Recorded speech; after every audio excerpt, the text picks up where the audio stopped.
Hey everybody, Frank here, Godzilla Island for the Major Squad, with a little review of Godzilla War for Humanity Issue 2. I'm just really excited about this series.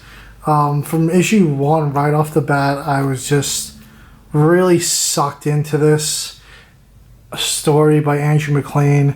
I really can see this series being a long-running series, kind of like Rulers of Earth. I mean, the human characters are absolutely awesome. I blow through these stories, and they're really fun reads.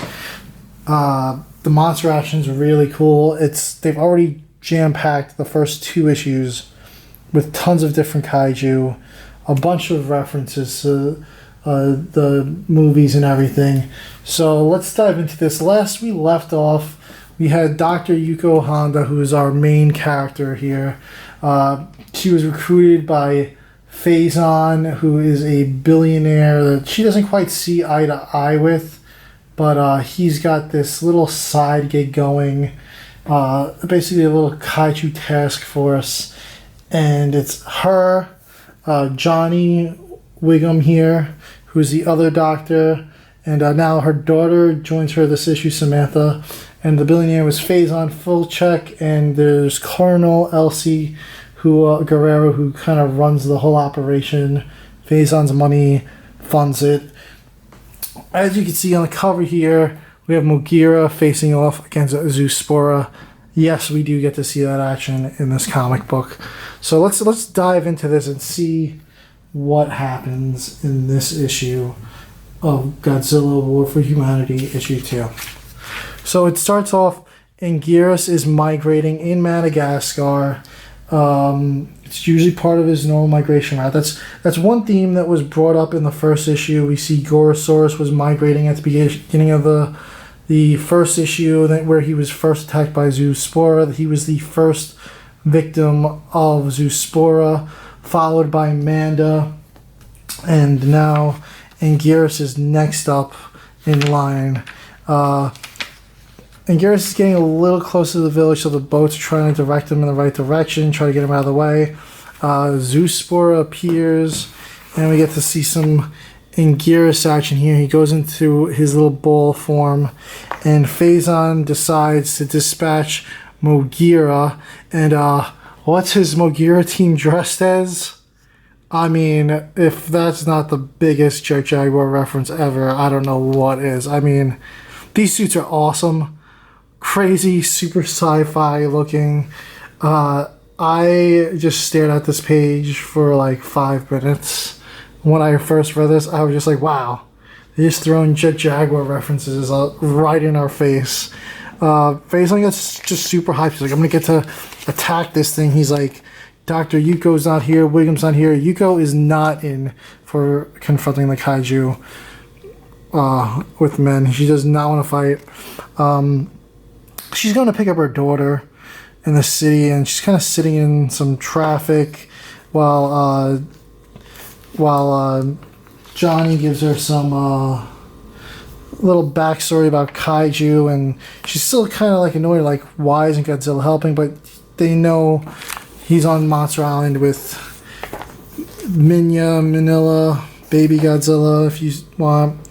And she's kind of just like talking, and he makes a cool joke saying, oh, just Google it. And she's like, that's your answer to everything. He goes, no, that is the answer to everything. Just Google it. So he talks about this biostasis and bodies being frozen and whatnot. And then he tells her the story of this mysterious cave in Mexico with this, not Mexico, I think it was South America, or where would he say it was? I forgot. He talks about this cave somewhere with a monster that was this face that could just communicate with kaiju, and she's like, that sounds really weird, but she's like, you never know. So it was Mongolia. Yeah, Mongolia. I don't know why I said Mexico. It started with an M. Basically, this monster could communicate. It was a blob. with kaiju and understand their intentions and whatnot. And he's telling the story, and it kind of cuts back to Zoospora and Anguirus fighting. Anguirus is putting up a good fight, a better fight than we saw from Gorosaurus and Manda, that's for sure. Anguirus manages to bite off an arm, but Zoospora still gets him with the spores and ends up coming out on top.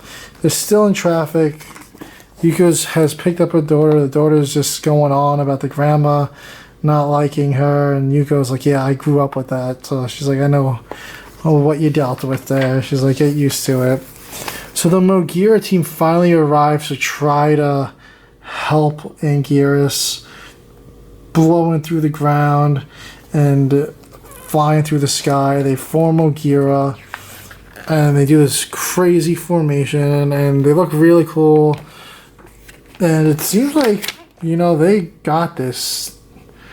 But boom, Anguirus comes out of nowhere, tackles him, and begins pouring spores on Mogira himself instead of Zoospora. Then Zoospora jumps in, and we see the Mogira team quickly destroyed. Then we have them. They decided they're taking that trip to Mongolia. They're still kind of out of the loop on what's going on with Zoospora and Anguirus. But it turns out the Mogira team returned to base and began attacking Phazon and the Colonel. So Zoospora can not only control kaiju, but can control humans with the spores. And now we have Anguirus is just rampaging through Madagascar. Zoospora has gone off the map, and they find the mysterious cave with this blob being. This is some really out there crazy stuff. Like, what is this? So they find the blob thing in the cave. They're talking to it, and he's saying that the humans, basically Godzilla thinks that the humans are a virus and a pest and a plague, and he wants to see if they will let the kaiju play this out, and if the humans come out on top, that maybe Godzilla will consider helping. But then after they leave the cave, they're like, really, this can't be real. The Shobijin show up and are like, don't believe that blob. The cave is not the only one that can communicate with kaiju. We know what's going on. And it's not because Godzilla wants the humans to be destroyed and that he thinks they're a virus. It's because he's trying to protect Manila. But she says, don't worry, Mothra is going to kind of try to nudge Godzilla and get him to help. So Mothra goes to Monster Island. Manila sees Mothra and she's like, oh no. And Mothra gives Godzilla a little blast, and Godzilla is not too happy, and he just whacks back at Mothra, and Mothra begins to try to drag Godzilla off the island, but he is not having it, and he blasts Godzilla with his atomic breath, and Manila helps out.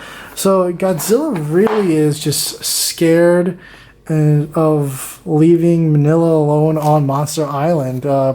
Pretty cool concept. We've never really seen Godzilla being that overprotective of his offspring. I feel like, especially in the Showa era on my head, he's kind of just left them there to be doing dumb things, playing with humans constantly, and they're sneaking around Godzilla while Godzilla sleeps all the time. But in this story, Godzilla's really overprotective. It looks like next issue we're going to see some Godzilla vs. Manda possibly. I'm looking forward to that. I think the third issue's been pushed back a month actually, and I don't think we're going to be getting that until the end of November, where this one had come out at the end of September. I'm not sure if it's a conflict with the DC series or if they want to just finish out Here There Be Dragons issue 5. They also were supposed to have a Godzilla Rivals versus Mechagodzilla drop, and that got pushed back last second. But we're here to talk about War for Humanity. I'm really enjoying this story. They are taking risks, doing some crazy, fun, campy stuff, like the Blob thing in the cave, the Mogira team dressed in these super sci-fi Jet Jaguar suits. But I love it. I mean, Andrew Maclean, Jake Smith, they are just having a fun time with this series, and you could tell they're not just goofing off, though. This is really a well-written story. I just picked up Andrew Maclean's Snarlagon graphic novella. I'm really excited to read that. That's another little kaiju project he did on the side. But he is doing some amazing work. I can't wait to see where he goes with this series. I'm really hoping that after this 5-issue arc is over, that he's got another one up his sleeve and IDW keeps it going. I don't want this to end right now. I'm absolutely enjoying it. I cannot wait for the next issue. Thanks for watching, guys, and if you haven't yet, I strongly urge you, pick up this series. It is awesome. It's one of my favorite things that I'm reading right now.